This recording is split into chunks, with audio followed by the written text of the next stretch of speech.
Good afternoon, everyone. Thank you for joining us. If you've been joining us over the last few weeks, then welcome back. If you're new to all of this, then welcome. Bonjour et bienvenue.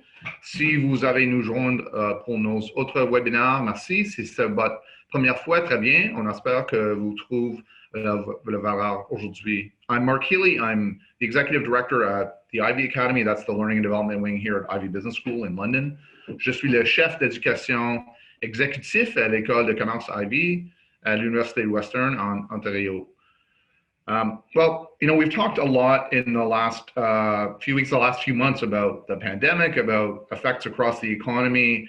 We've certainly touched on public sector, we've touched on government, but we've not done a great job of sort of going deep in that space directly, and we thought we would address that today. So you know, in the prep, it was amazing just talking about how so many of the themes that we've talked about in the private sector have actually carried over to the private sector. I know we're going to get to some of that today and address some of what we get as questions often from our audience about kind of macro views and some impacts. So let me just take a minute. I'm going to introduce our guests, and then I'll ask I'll ask Sean to talk us through a little bit about how we're going to proceed today. So we're really lucky. We have three great guests today. We have Cathy Hawara, Assistant Commissioner Appeals Branch. She's from the CRA. We've got Eric Santor. He's advisor to the governor on digitization, leading digital transformation of the Bank of Canada.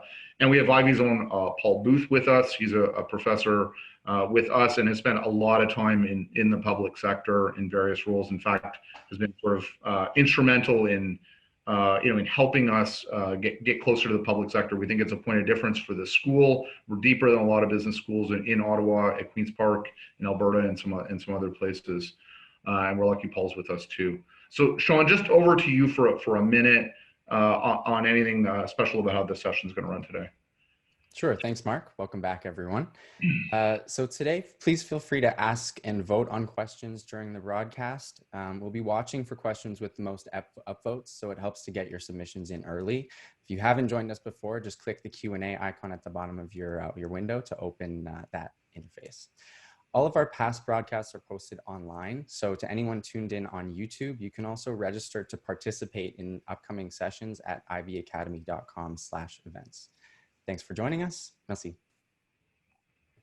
Okay, thanks, Sean. So we're going to move through kind of three territories here over the next hour. Where have we been? What have we learned? And where do we think we're going?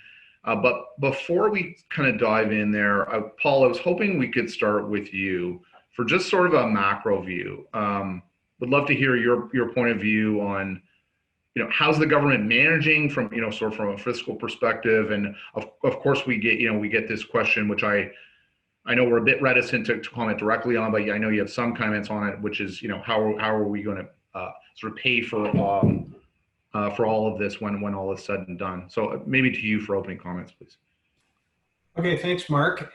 Great to be here with you and my friends and colleague, Cathy and Eric.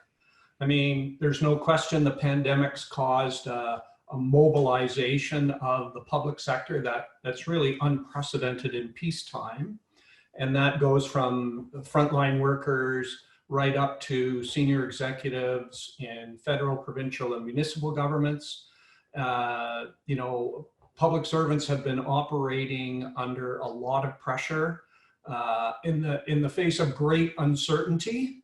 And this is uncharted territory, and often, or sometimes, at significant personal risk. So, I mean, this has been an opportunity for the public sector to really step up for Canada. Cathy and Eric are in the thick of this, so they'll tell you what's happening in their worlds and how they're managing and what the future looks like. I'm just going to kind of try to set the stage at the macro level. And in order to do that, I'm going to make use of a mythical family of four. So this family probably doesn't exist, or there are many other kinds of families, but this one will just help us understand these numbers because they're very big. So first of all, the economy overall, the latest OECD forecast for 2020 for Canadian real GDP is a decline of about 6% in real GDP over the year. And that is between 7 and 8% lower than we expected to be at the end of 2020, pre-pandemic.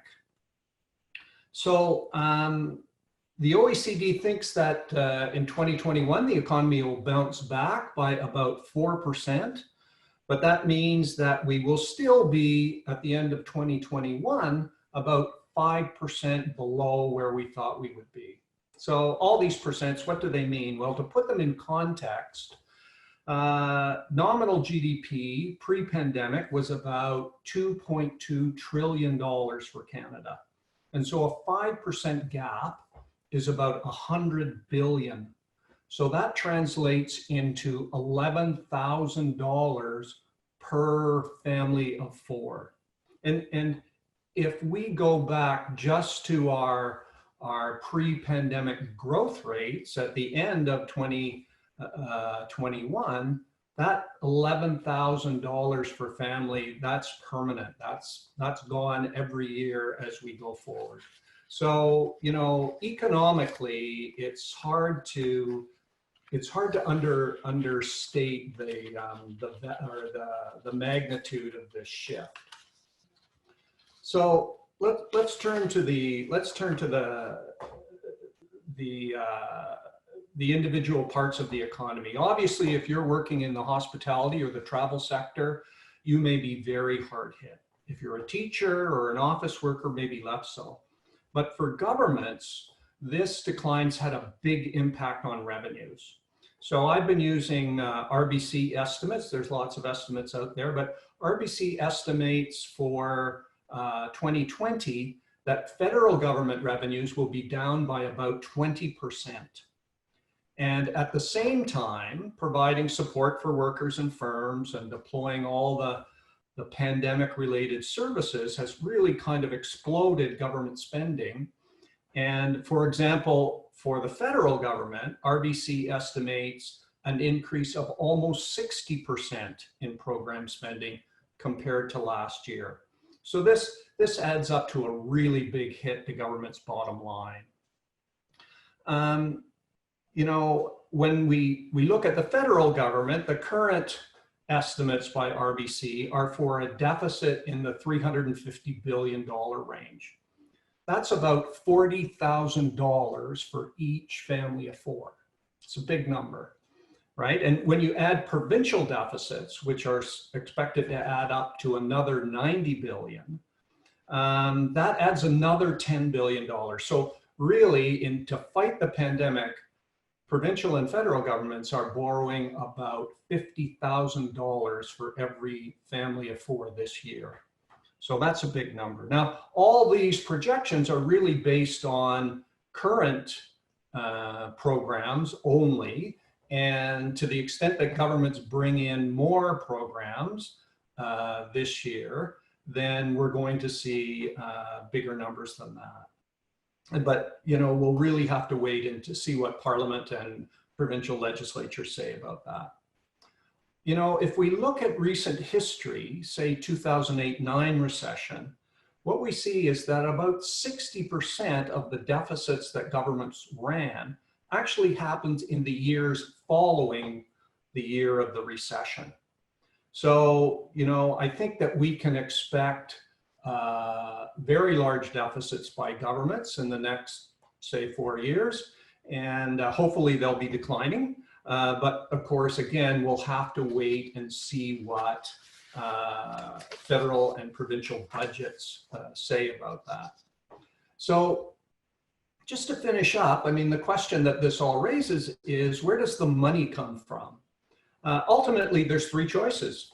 I mean, we can borrow it, we can raise taxes, or we can cut spending in other areas. And likely what we'll see is some combination of all three of those. So this year, new government spending and some existing spending, because of course revenues are down, has been financed by borrowing, much of that directly from the Bank of Canada. And I'm sure Eric will say a little bit more about that. What's going to happen with this in the future. Again, it'll depend on what government budgets actually say. You know, in closing, Mark, I would say it's all pretty sobering when you start to look at these numbers, and it really just illustrates the magnitude of the shock that the pandemic has visited on the economy and government finances. So I think that kind of gives people a sense of where we stand right now, and maybe I'll turn it over to Cathy and Eric to talk about what's happening in their worlds. Yeah, thanks, Paul. I have a family of four. It sounds like my kids should get jobs like right now. That's the main thing I took from your comments. So I know Cathy and Eric probably have comments about that, and we're going to get to that, but that's not where we're going to start.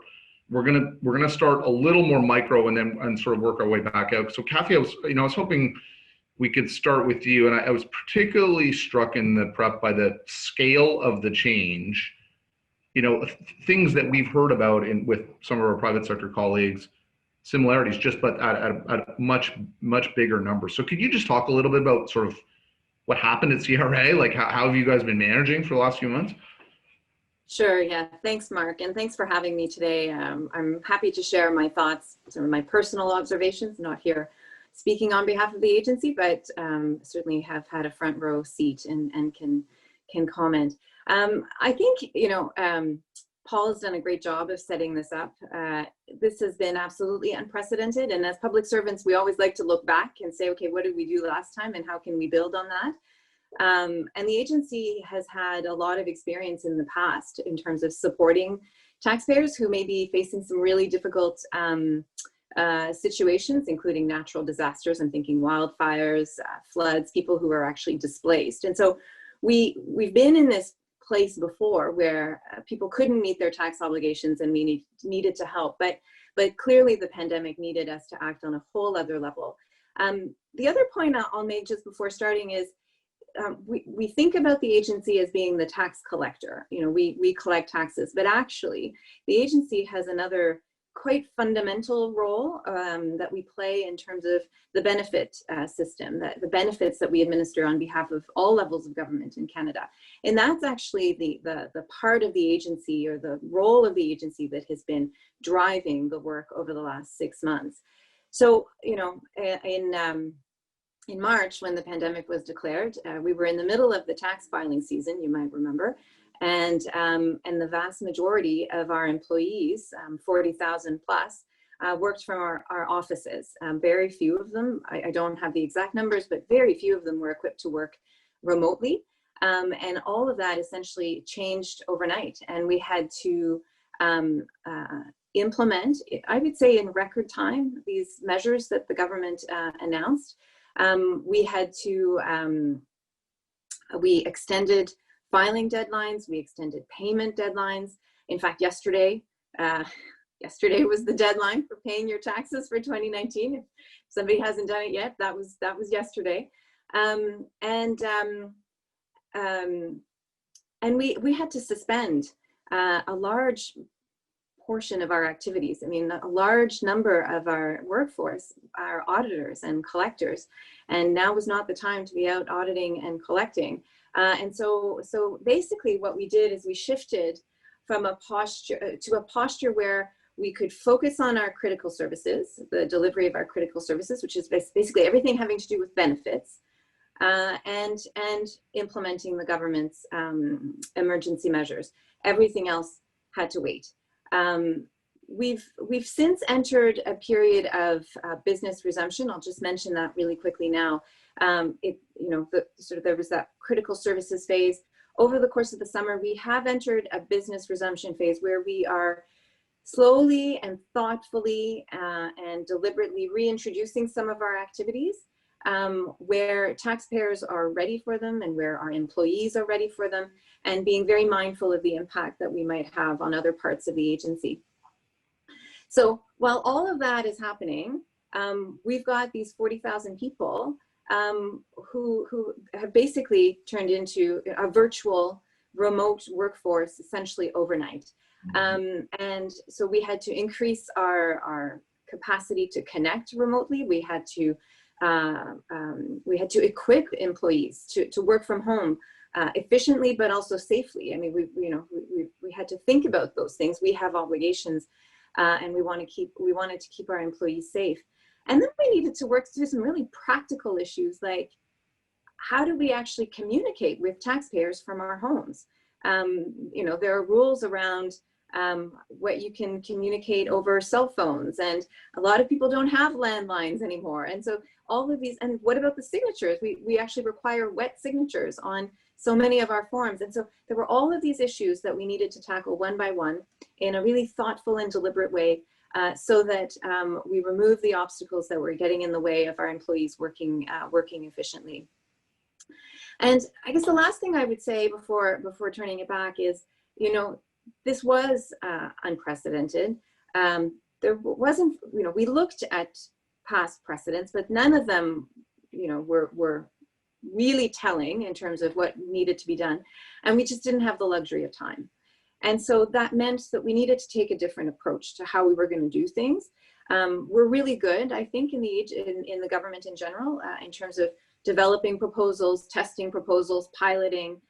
We didn't have the time to do all of that. So I think we took the view that we would adjust course when we needed to, and we would be clear about what we were doing with Canadians. So communicating what we knew, when we knew it, and communicating what we didn't know.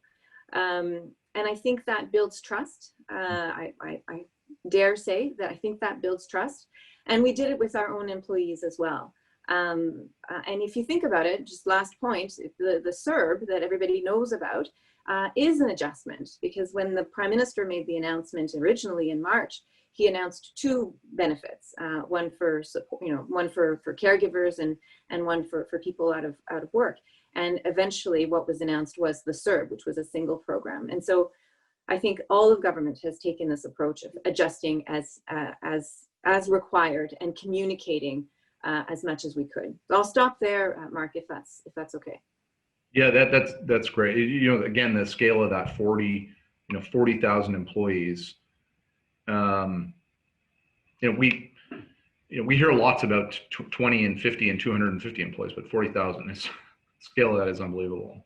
Eric, I wanted to come to you. I know that you had said in the prep that you're at a year ahead of the game in terms of working from home. I don't know whether that was good planning or good fortune, or maybe both. But what are things like at the now kind of mostly virtual Bank of Canada?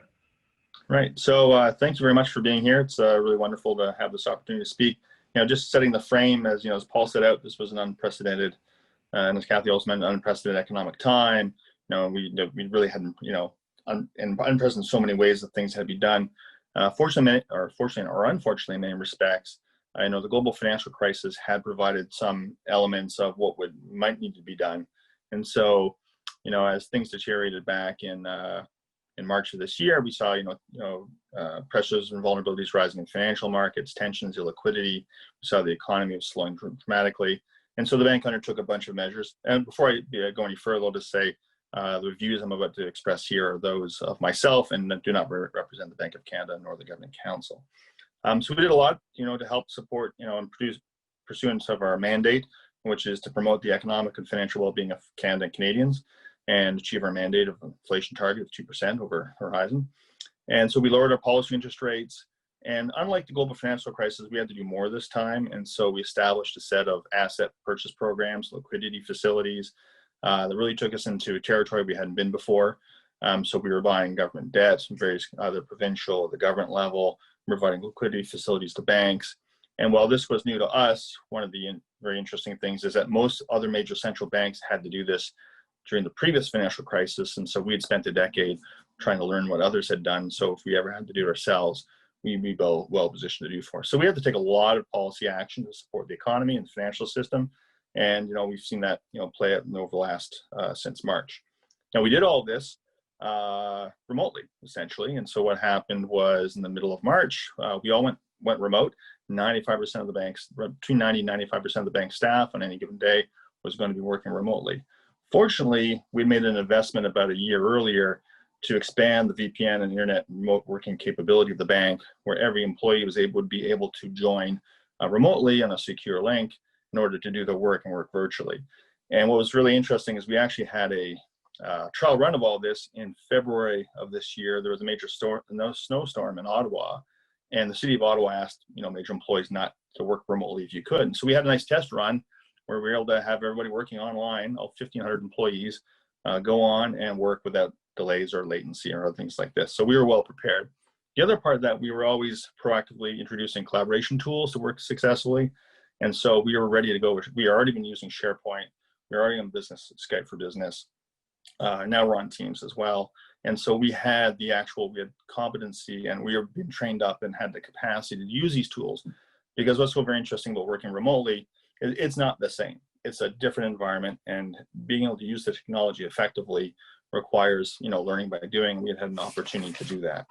And so it was very, very interesting environment to take, where we'd have policy discussions or trying to get something done on the innovation side or introduce a new technology, all had to be done remotely. Have to say that, it went off very well because of those forward-looking investments that we had made earlier. And so the experience so far has been quite good in many respects. We were able to execute on providing that support to the economy. We're able to continue to produce and communicate with Canadians through our standard digital-based means of communication, such as our monetary policy report and other reports. We moved to doing press conferences, and speeches virtually, as opposed to in person. And so we were able to do all the things we need to do, both in terms of enacting the policy, but also communicating the policy through digital means. And I think that all went very well. Perhaps I can just stop there. I'll talk about some of the challenges, benefits, and costs of all doing all of this and how we executed on this perhaps a little later. Thanks a lot. And I do want to move us along to lessons learned, soon. But it strikes us here, a thing that you hear a lot, or that we hear a lot, is business and government live in completely different worlds, and they're quite separate. Interesting how that is more and more untrue, particularly in this sort of virtual world, not so separate or different at all. It also strikes us that the interconnection between business and government is getting stronger for reasons that are fairly obvious, and you have government maybe more in the spotlight now than in a long time. And I just wondered, for all three of you, including Paul here, do you sort of have any comments on what is it like to be sort of more in the spotlight than maybe you were accustomed to? Well, maybe I can jump in. I think I don't know. I think we are used to being in the spotlight, I would say, between the media inquiries we were fielding, the appearances before parliamentary committee, written questions from Parliament. I mean, it's just, I think being in the public eye is part of the work that we have to do. I think what has been different this time is just an increased sense of responsibility, the sort of the weight of the task at hand, and wanting to deliver for Canadians. I mean, that's why we're public servants. I think we want to serve our country, we want to serve Canadians, and this was the moment in time to step up to the plate and do it. And really, it's been inspiring actually to watch the leadership at all levels of the organization, from top to bottom. So I think that's what's been different for me. I've always felt somewhat in the spotlight, depending on the job, but it was the weight of the responsibility, I think. I would add here that the bank's been in the spotlight often, frequently, and of course, monetary policy, or much of the work we do, is not just about the actions we take, but it's how we communicate them and what are we saying. It's about our narrative of how we think the economy is evolving, and so it's very we're very diligent in thinking about how we're going to communicate what we think is going on, and so there's always a focus on the words. In fact, there's actually in some places, they look at every word that the governor will say about a particular thing in the press release or the press conference. And so we're very mindful of how communication matters. So that part of the spotlight is not new. What I think made it different for many at the bank was, if ever you needed a motivation to think about why we're important, what the mission is, like this is the moment, like when there's a crisis, time to step up. You're doing your work because it's for the benefit of others. It'll make a difference. And so it's a great motivator in an environment where there was lots of things weighing on how staff were going to, be able to do their work. It was going to be virtual. They're going to be isolated. A lot of uncertainty. People are going to get sick. Keeping going at work, of course, becomes a lot easier when you have this great motivation, which is the things I'm doing today, that piece of note I'm writing, that intervention I'm doing, making sure the VPN connection works for all the employees, whatever it is, the things that make us do our job really came clear that we have to be there to help support the Canadian economy and financial system. And so that was sort of, a bit of a rallying cry to make sure, to keep everyone going, and people feel it. And so they really feel they have their mission. And so this was really helpful. That really kind of kept things going as we adjusted to this very different work environment, which we're just still getting used to. Paul, any comments from you on that? Mark, I just pick up on one thing that both Eric and Cathy mentioned, and that is the incredible amount of uncertainty that that public servants are working with right now. There is some experience from the past, but a lot of this is kind of unprecedented. There's that saying, no battle plan survives first contact with the enemy. Well, basically this is it. And what we've seen is huge programs had to be rolled out very quickly. They weren't perfect, but it was more important to act quickly than to act perfectly.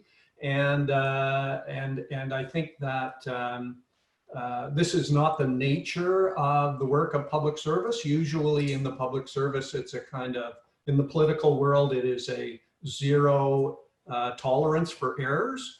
But basically, as people saw how programs worked or where they needed to be modified, they got modified and people moved on. And I think that there will obviously be lots of time a few years from now to second guess all the decisions that got made. But right now, I think people understand that the government and public servants especially are doing the best they can. And if things need to be modified or fixed, they'll do it. It has been quite a Canadian response to this in a way, in a great way, I think. I want to move us ahead because time is always our enemy here. We want to try and get to some lessons learned. Eric, I wanted to come back to you. Yeah. What do you think? You or the group that you work with. What have you learned during the pandemic? And I know you had some comments on changes that you think are actually sort of for the better here, that might be here to stay. Yeah. So there's definitely going to working remotely, working virtually. There's some clear benefits to this approach, and there's also some challenges and some actual costs, and we have to think about these. So one thing that you can actually benefit from remote working is that now we can draw, as we engage people and we bring on people to the bank, we're bringing them from across Canada. And so, if you think about diversity and inclusion, drawing a wider talent pool from across the country without having to force to move them to Ottawa can actually be very effective, very beneficial to the institution. One of the benefits of remote working also, and this is a very interesting thing, is on certain instances, simply because you have to, it actually leads to decentralization of decision-making at a level, which may perhaps in the past, there have been maybe some more hierarchy, some more layers of approval, where just getting things done virtually had to get done. And so people actually felt more empowered. And so you can actually push decision-making down to maybe a level where it actually made more sense in some cases. And so this is actually very empowering for staff. So it creates a different dynamic. Also, at the same time, it offered actually remote working actually from a work-life balance offers a lot of flexibility. For some individual circumstances, this can be a very beneficial arrangement that works, allowing them to work in more flexible hours, working around if they have some caregiving responsibilities or something else. And so this can create a different work environment where there's more decentralization, a little more flexibility, and perhaps that can lead to better outcomes and better outputs for what we're doing. On the flip side of it, though, there's some concerns that one has to be mindful of. And what's come out of one of the big lessons we've learned is it's pretty straightforward to keep a process you've already got in place going the same, because everybody knows everybody in the process, the process well. It's likely already been automated in many cases. But when you try to do something new and try to do, undertake innovation, I'm the lead for digital transformation. So a lot of the stuff that we do is really about trying new things or creating new products or services or trying a new process, bringing in a new technology. This is harder to do remotely. And that's because so much of the innovation or creativity that's generated in an organization comes from that interaction that's often intangible, either in meetings or actually in those collisions that you get that are not necessarily anticipated. There's this great story that, Steve Jobs was obsessed with locations of the washrooms in the facility at Cupertino because he wanted to maximize the number of collisions people would have when they went back and forth from the washroom. Simply because getting people together. Another great saying is it's hard to schedule innovation.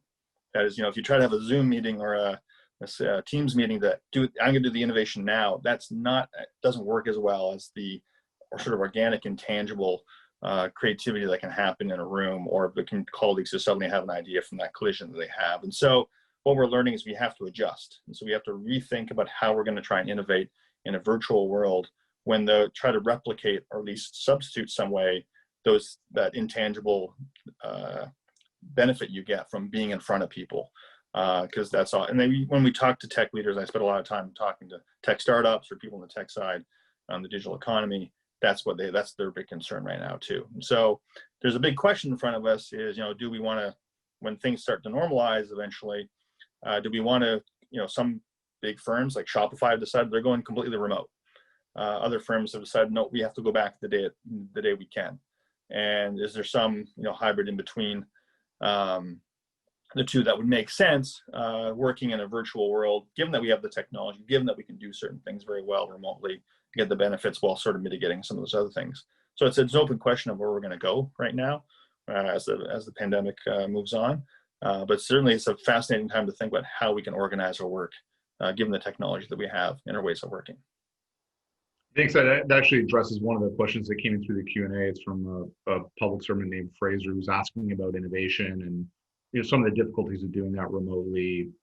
Feeling like there are silos and those are exacerbated when you're remote. Yeah. So it doesn't sound like there's a sort of sharp answer there, but it's a thing that is on your mind, and you guys are trying. Right.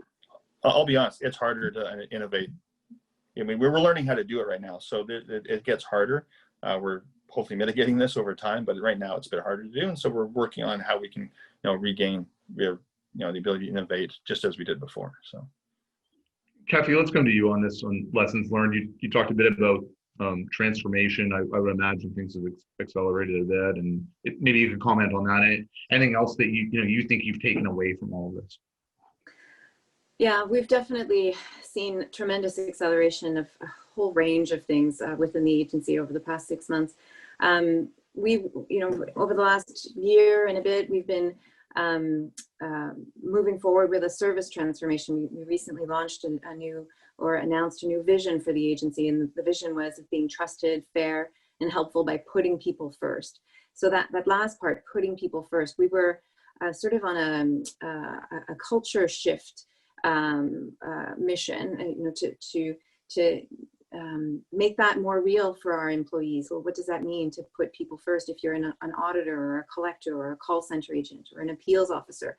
And those words have ended up being the thing that has guided everything we've done over the last 6 months, both with respect to Canadians and with respect to our own employees. And so that culture shift has, from my perspective anyway, been accelerated, and that's going to serve the organization really, really well, including as we're resuming our business. That's what we're talking about. How are we going to put people first? How are we going to make sure that people can handle the regulatory parts of the agency getting back up and running slowly but surely?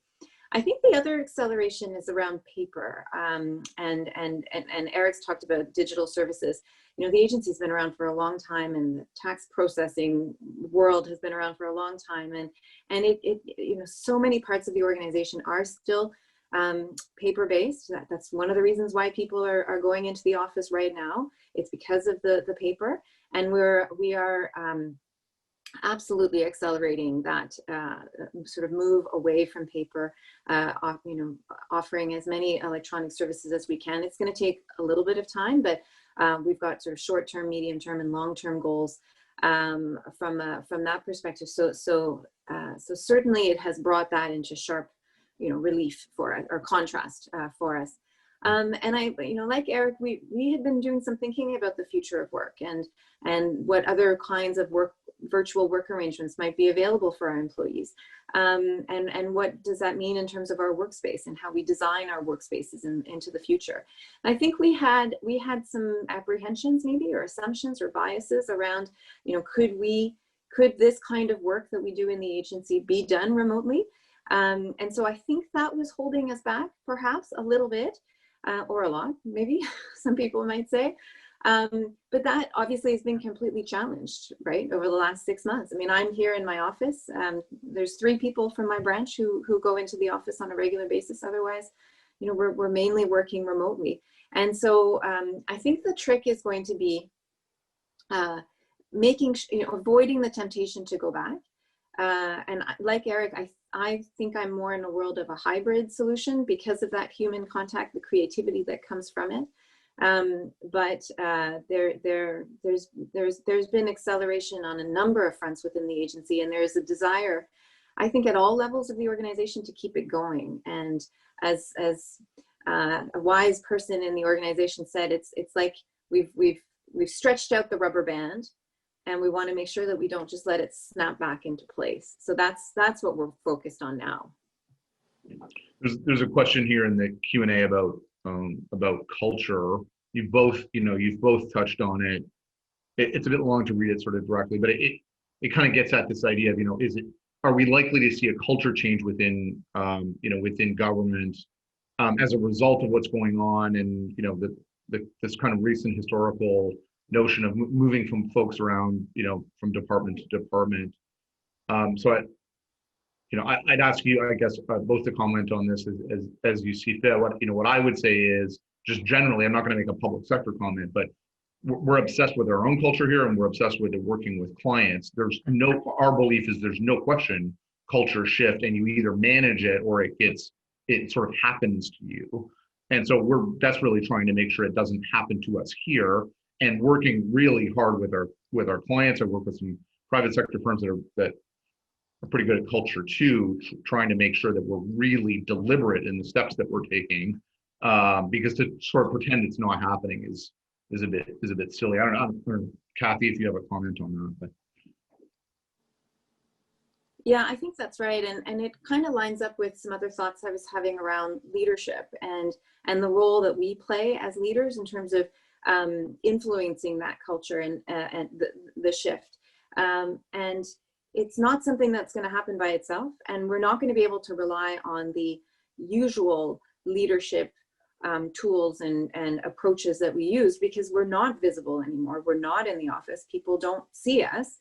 And so I think what you said about being deliberate and actually doing it, I think we need to take a step back and answer that question. How will we do it? And I think up until now, it's happened quite naturally, I think, but if we want to keep it going, we're going to have to be very deliberate.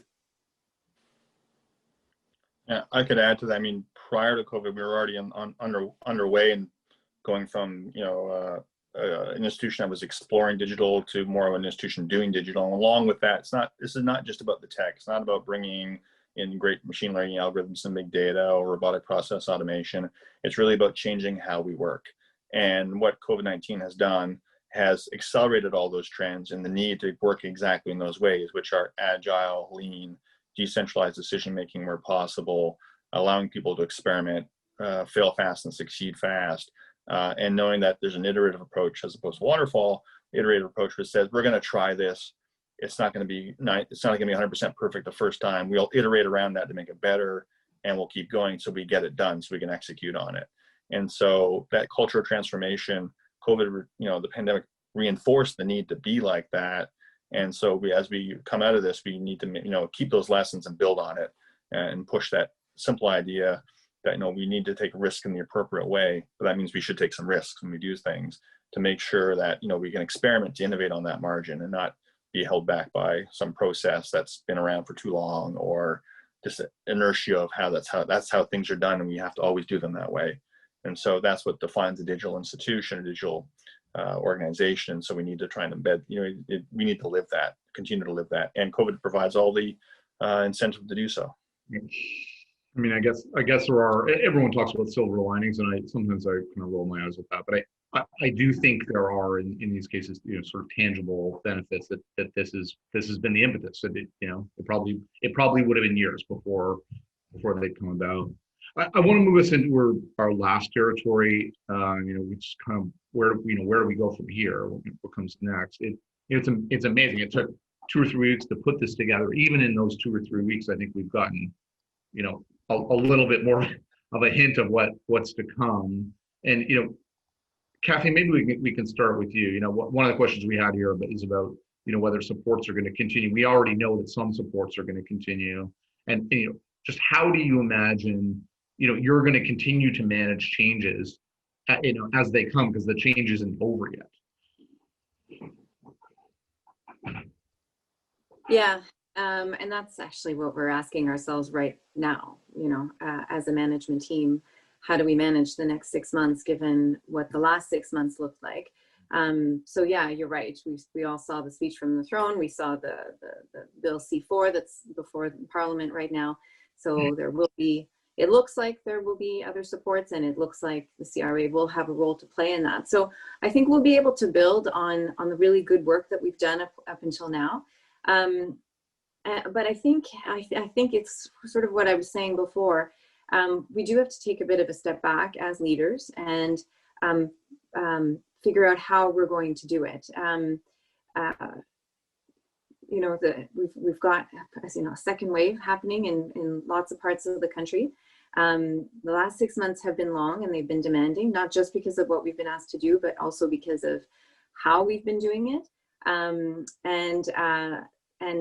I think we need to ask ourselves, how are we going to lead the organization through the next 6 months?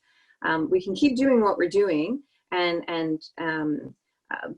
I think I'm not sure that it can be exactly the same over the next little while. And I think that the real key is going to be, as leaders, how is it that we're going to lead the organization in a way that people feel supported, and they feel that they've got the capacity to do so. Normally at this time of the year, we would be thinking about the tax filing season for next year. What does the tax filing season for next year look like? We've got a number of new programs that will require a lot of new sort of compliance activities. There's been a desire on the part of Canadians to make sure that the benefits are going to the right place. We've got our regular programs that would normally be up and running at this time. What's going to happen to them? How do we move our resources around in a way that makes the most sense? And how do we take care of our people? And how do we stand up those regulatory functions that will have an impact on Canadians who have been impacted, individuals and businesses? So there are a lot of really, really tricky questions ahead of us. And I think it comes down to leadership and how we are going to lead the organization moving forward. And we're actively working on that now. So I'll just stop there. Eric, what about you? What comes next for the bank, and what comes next for you? So I'm not going to comment on the future path of monetary policy. That's definitely not on the table for me. There'll be an update in October, of course. But really, there's one of the important things here to remember is that, we have to deal with the pandemic and how we're going to work in this environment, but we can't lose sight of all the very, very important things, the other things we have to do in this context. So, as you know, we're currently underway in the renewal of the inflation targeting agreement with government. There's this, public consultations going out. We have to think hard about what the framework should be for monetary policy. Inflation targeting served us very well, but it's always very good exercise to think about, can we do better? And so that's underway.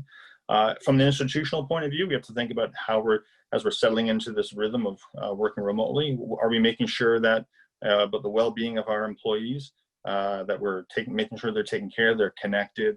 Isolation can be very hard in different people for different reasons. Their family circumstances can be difficult. So we have to be very mindful as leaders how this is affecting people. We have very important other objectives. We have to think about diversity and inclusion as front and foremost in this current environment. and we need to make sure that we're not losing sight of anything, and we're very committed to working on making sure that we can do better on these things. And at a very basic level, we have to think, what's in front of me, in front of my team, is how do we continue to proceed with the digital transformation of our institution in a manner that's going to make sure all the trends that we had that were lining up before COVID have just been accelerated. How can we best execute on making sure how we change work, use the best technology, the latest technology to do our work, as AJ Agrawal would say, better, faster, and cheaper, so that we can execute on our mandate. But what it all comes down to is actually at a very basic level, when we're working virtually, particularly new employees coming in, and new employees can range anywhere from someone coming in for the very, at entry level, all the way, we have a new governor as well. But coming for people onboarded, how do we make sure that, it's that they're getting the full experience that they would have had in pre-COVID experience in terms of engagement with the teams, engagement with trust, that they're connected, that they understand how the institution works. And so, particularly with very new employees not familiar with the bank, this is a big challenge. And so, how do you build the trust and confidence? Somebody who's never been at the bank, they're straight out of school, this is their first job. How do we change things? Because we had a process before, and that's face-to-face, that worked very well. How do we make sure that in a virtual world we can execute on that, so they feel part of the institution, feel the mission in the same way that I did when I started? So a lot of challenges in front of us. It's a very exciting time. It's a very uncertain time, though. That's to point out before. Things are going to change. We have to be very agile here, and who knows what happens next in terms of how things evolve, and so we need to be ready to deal with it. So. Your new governor joins us, or joins you from our friends at Robin, but we won't hold it against you. That's Paul. You and I have talked a lot over the years about the sort of importance of business having a better understanding of what government actually does in the inner workings of government, and vice versa, of public sector folks having better business literacy. I can't imagine a time where that's more important than now. But how do you look at sort of what comes next over the next maybe 6 or 12 months? Well, I think that what our experience so far this year underlines for me, right, former finance deputy minister, is the value of resilience. And of course, resilience is something that businesses think about a lot. I mean, if you be a little bit of a economic historian, kind of by the early 80s, Canada was in a tough place in terms of its finances. People talk about the debt to GDP ratio. It was north of 60%.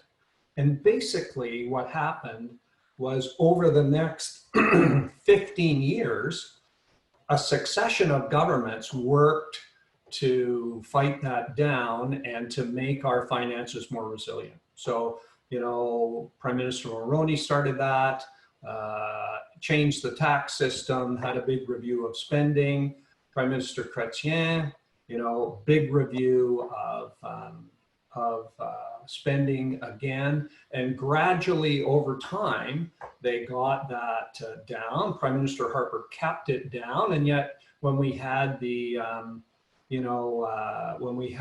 global financial crisis, we ran a big deficit, but we moved quickly back down. And so when we started this at the beginning of the year, we were down to 30% range for debt to GDP. That resilience of our government finances allowed us to respond in the way that we have, right? To run a $350 billion deficit, to borrow these funds from the Bank of Canada. And the fact that we had resilient public finances set us up to be able to respond to this. So in terms of challenges going forward, I mean, you ask yourself, okay, so, what is the path for government finances going forward? Are we going to, there's going to be lots and lots and lots of demands. Yeah. How do we pick and choose between those? And, what is the path to restore the resilience of our public finances so that whenever the next shock lands, and that's something that we can't predict, we'll be ready to step up and deal with it. So, I mean, there's going to be lots of debate over the next 6, 12, 18 months about this in the political sphere. And, you know, public servants will be sitting and watching and listening carefully and giving advice behind the scenes, but also being ready to implement whatever the government decides. I was hoping we're actually in reasonable shape on time here. I was hoping I could take a couple of questions that came in through the Q&A, and then I'd come to each of you for just closing comments, and we'll kind of wrap it up. So we've got one question here from an anonymous attendee. It's kind of an interesting question about, you know, what are our views on the Canadian public accepting a public service that's largely working remotely? Is that a thing that taxpayers and the public are going to accept, or is there sort of an expectation of being able to access a public service in person? Where do we think we are on that?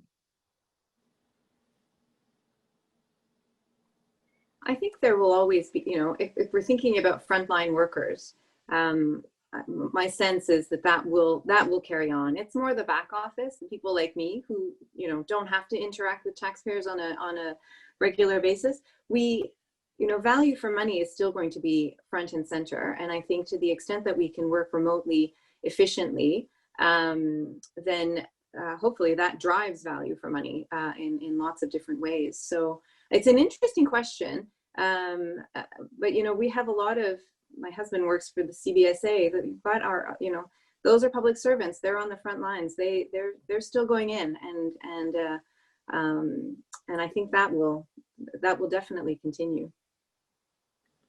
I mean, it's a very interesting question. I mean, to the extent that many private sector businesses like Shopify and others are going fully remote, you know, they view this move as being their value proposition remains intact, and so, you know, if they're executing on it successfully, there's no, you know, it stands to reason that some form of that can, as long as it's a value proposition that makes sense, that it can be done. So this is actually something that will have to be weighed carefully as to how we organize ourselves, not just as public sector or Crown or whatever, or any business has to make the decision of what's best done in what way. And so, you know, thinking about how digital technologies can facilitate your transformation of your enterprise really depends on a very specific set of circumstances about how you do your business and how you interface with your customers, your clients. And so, you know, just because we did it a certain way for 40 or 50 years doesn't mean we need to do it the same way again. And so we're seeing lots of private sector innovation on this. And so we need to learn from those experiences and see what we can do ourselves.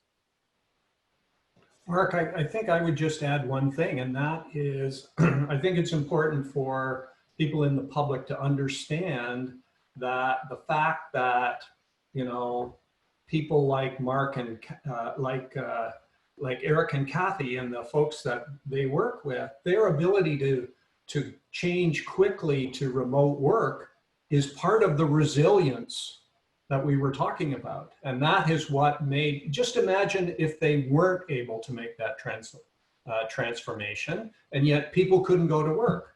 I mean, it's an important part of our resilience of our public services. And, you know, I think when people think about it that way, they should welcome it. Let's do one more. There's a question here about the Ivey. It's quite a specific question. It's about the HBA program, but I'm going to broaden it a little bit to not be quite as self-serving. And what role can business schools play in preparing a sort of contemporary, ready to roll, ready to contribute in the immediate term public service?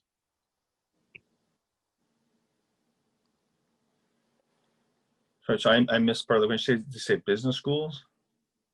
Yeah, you know, if I think about my time in business school, you know, Paul was kind of around then, and there was a bit of a focus on, you know, the Lawrence Center was doing some things here, and there were other institutes like that at other business schools, but I wouldn't say it was front and center, right? Some other careers were sort of front and center. Is there a bigger role for business schools to play in preparing the public service? I think absolutely. I think there's great value in learning I mean, management practices, innovation practices, these things are constantly evolving. We're learning as we go.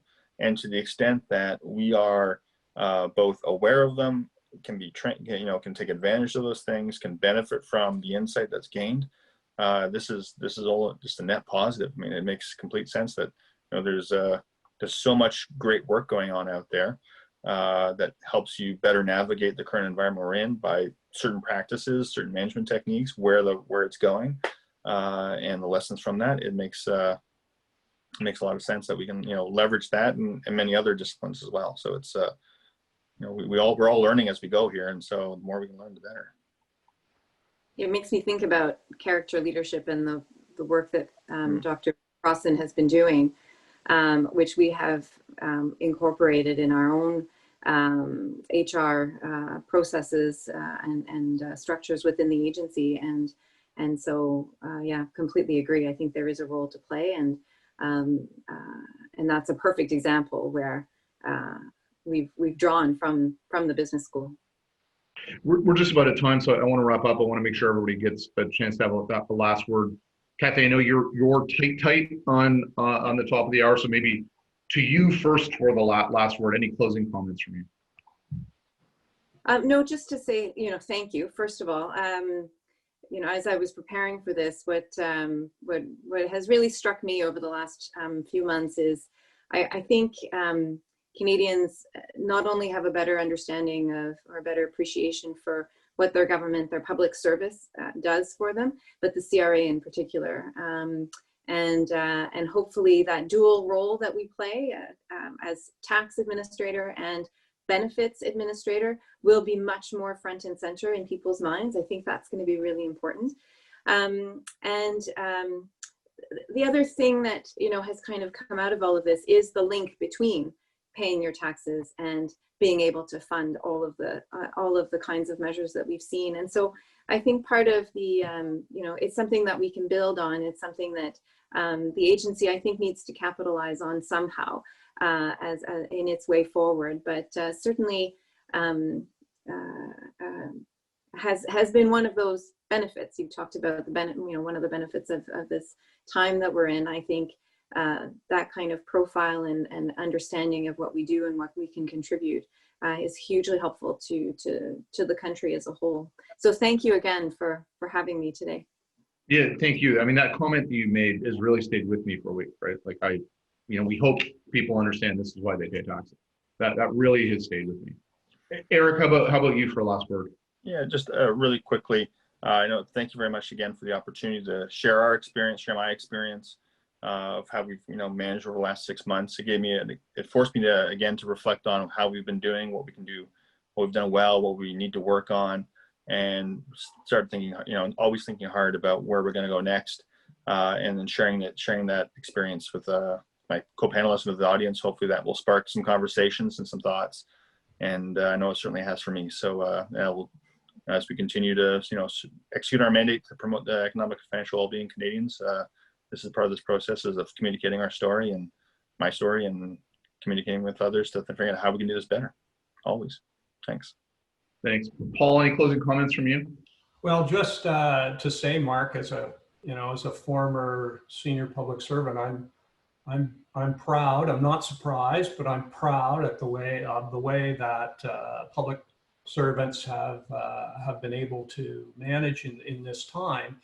And I think, and Cathy mentioned this, I think it's given the public in general a better appreciation of what the contribution of public servants is to the well-being of the country. And here was a time when we really needed them, and they were there and they were ready to go. So it's another one of those silver linings that you mentioned earlier, and certainly I think one of the things that we can't lose sight of.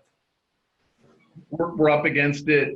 Cathy and Eric and Paul, thank you so much. Paul, thanks for helping us put this together. For everyone who tuned in today, thank you very much. If we didn't get to your questions, we'll try to do it as a follow-up, and we hope we see you next time. Take care. Thank you. Thank you. Have a great day.